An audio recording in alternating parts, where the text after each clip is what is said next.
નમસ્કાર ધોરણ 5 ના વહાલા વિદ્યાર્થી મિત્રો, આજે આપણે આ વિડિયો લેક્ચરની અંદર તમારું જે પ્રથમ સત્રાંત પરીક્ષા ચાલુ થવા જઈ રહી છે તેમાં પ્રશ્નપત્ર સંરચના જિલ્લા શિક્ષણ અને તાલીમ ભવન દ્વારા જે ગુજરાતી વિષયનું કુલ 40 ગુણનું પેપર તૈયાર કરવામાં આવેલું છે તેમનું સંપૂર્ણ સોલ્યુશન આપણે આ વિડિયો લેક્ચરમાં જોવાના છીએ.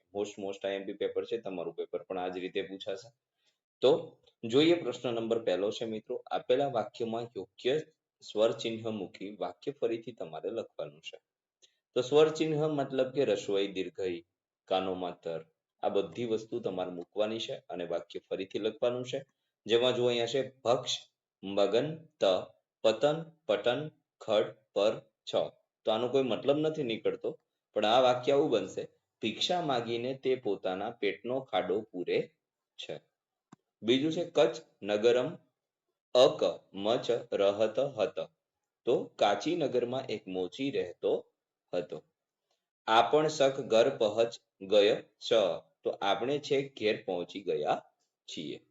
તો આવી રીતે તમારે વાક્યો સરખા કરવાના હતા. પ્રશ્ન બીજો છે, સરખા પ્રાસવાળા શબ્દોને આધારે વાક્ય બનાવો. તો જુઓ, અહીંયા બોલે ડોલે જ્યારે ત્યારે ઉગ્યો ઉડ્યો અને આવ્યા લાવ્યા. તો દેડકાભાઈ તો બોલે બોલે અને ડોલે. જ્યારે અમે ઘેર આવ્યા ત્યારે વરસાદ ચાલુ હતો. જેવો સૂરજ ઉગ્યો પિલ્લું ઉડ્યો.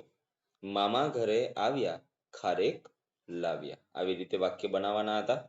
ત્યાર પછી પ્રશ્ન નંબર ત્રીજો છે, આપેલા કાવ્ય પંક્તિઓને આધારે પ્રશ્નોના જવાબ લખવાના છે. તો અહીંયા કાવ્ય પંક્તિ આપેલી છે: હારે અમે થંભ્યા હો મહેલના મિનારે કે પંખીના ઉતારે. ડુંગરાની ધારે કે રંગ રંગ વાદળિયા. હારે અમે પોઢિયા છલકતી છોડે દરિયાના હિંડોળે. ગગનને ગોખે કે રંગ રંગ વાદળિયા. પ્રશ્ન પહેલો છે, કાવ્યમાં આવેલ ગગન શબ્દનો સમાનાર્થી. તો ગગનનું થશે આભ. બીજું છે, કાવ્યમાં કવિ ક્યાં થંભવાની વાત કરે છે?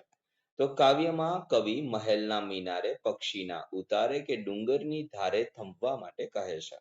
સરખા પ્રાસવાળા બે શબ્દો લખો તો મિનારે, ઉતારે, છોડે, હિંડોળે. કાવ્યમાં કવિ ક્યાં પોઢવાની વાત કરે છે? તો છલકતી છોડે દરિયાના હિંડોળે ગગનના ગોખે આપણને પોઢવાની વાત કરે છે. ઝૂંપડી શબ્દનો વિરોધી શબ્દ થશે ઝૂંપડી, તો મહેલ થશે.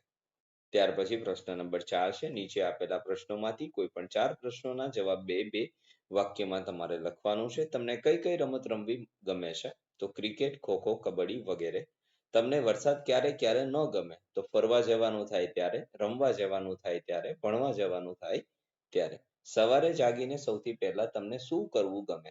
તો બ્રશ કરવું ગમે, તેના પછી સ્નાન કરવું ગમે અને પછી નાસ્તો કરવો ગમે. સૂરજ આથમે ત્યારે કેવા કેવા રંગો દેખાય છે? તો સૂરજ આથમે ત્યારે લાલ રંગ દેખાય છે. મધપૂડો જોયો છે? ક્યાં? તો હા ભાઈ, મધપૂડો મેં જોયો છે ખેતરે અથવા તો જંગલમાં. પ્રશ્ન નંબર 5 છે, માગ્યા મુજબ જવાબ આપવાના છે. સંયોજકોનો ઉપયોગ કરી ખાલી જગ્યા પૂરવાની છે. જેમાં પહેલું, કોણે મને બોલાવ્યો? તારી નિશાળનું નામ શું છે? ત્યાર પછી પ્રશ્ન નંબર 5 નો બ છે, વાક્યમાં પ્રકારો ઓળખો અને ઉપયોગ કરવાનો છે. પહેલું, ઓહો કેવું ભવ્ય અને રમણીય સ્થળ છે. વાક્યમાં કયા વિરામ ચિહ્નનો ઉપયોગ કરી શકાય?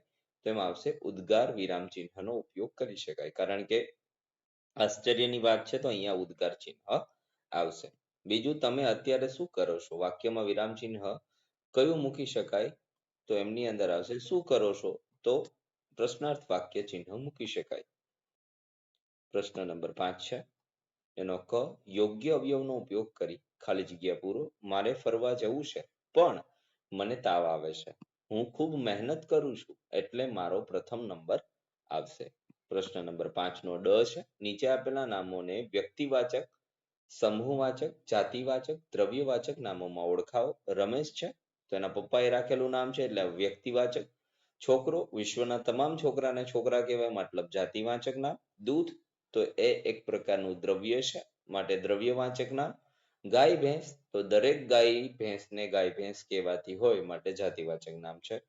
હવે કોઈ પણ એક વિશે ટૂંકમાં નિબંધ લખવાનો છે મિત્રો. હાથી, વેકેશન કે નવરાત્રી. આ ત્રણમાંથી તમારે પણ કોઈ એક વિશે લખવાનું છે. આપણે હાથી વિશે લખેલું છે. તમને જો મજા પડે તો વેકેશન અથવા નવરાત્રી વિશે પણ તમે લખી શકો. હાથીની વાત કરીએ તો હાથી વિશાળ પ્રાણી છે. હાથીને બે મોટા દાંત અને મોટા મોટા કાન હોય છે. હાથીના પગ થાંભલા જેવા જાડા હોય છે. હાથી આંખો અને પૂંછડી એમની નાની હોય છે. હાથી ખૂબ જ ભાર વહન કરી શકે છે અને હાથીને એક સૂંઢ પણ હોય છે જે અન્ય પ્રાણીને હોતી નથી. પ્રશ્ન નંબર 7 છે. નીચે આપેલા શબ્દોનો ઉપયોગ કરી ફકરાની રચના કરવાની છે તમારે. ફકરા નીચે આપેલા છે મિત્રો. જુઓ, પેલું જે છે પાણી, ખાંડ, મીઠું, લીંબુ ગાળવાની અને શરબતની વાત છે. તો પાણીમાં ખાંડ, મીઠું, લીંબુ ઓગાળી ગળણીથી ગાળી શરબત બનાવી શકાય. બીજું, આગ લાગતા દોડાદોડી થઈ તો કોઈ 101 નંબર પર ફોન કર્યો.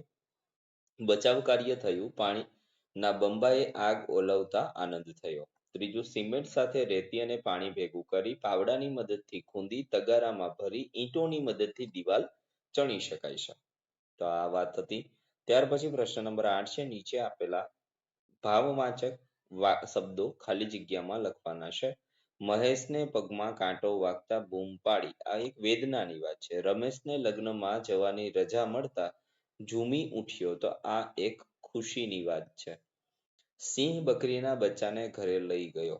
તો આ દયાની વાત છે. પાઠ પ્રમાણે વાઘને જોઈ અને વાંદરાઓ ભાગવા લાગ્યા. તો એ આવશે ડરની વાત. તો મિત્રો, આ હતું સરસ મજાનું સુંદર મજાનું પેપર. ફરી મળીશું નેક્સ્ટ વિડિયો લેક્ચરમાં. આવા જ આ એક પેપર સાથે આપણે ગણિત, ઇંગ્લિશ તથા અન્ય વિષયના સોલ્યુશન પણ આપણી ચેનલ પર મૂકવાના છીએ. તો અત્યારે જ આપણી ચેનલને સબસ્ક્રાઇબ કરી લો.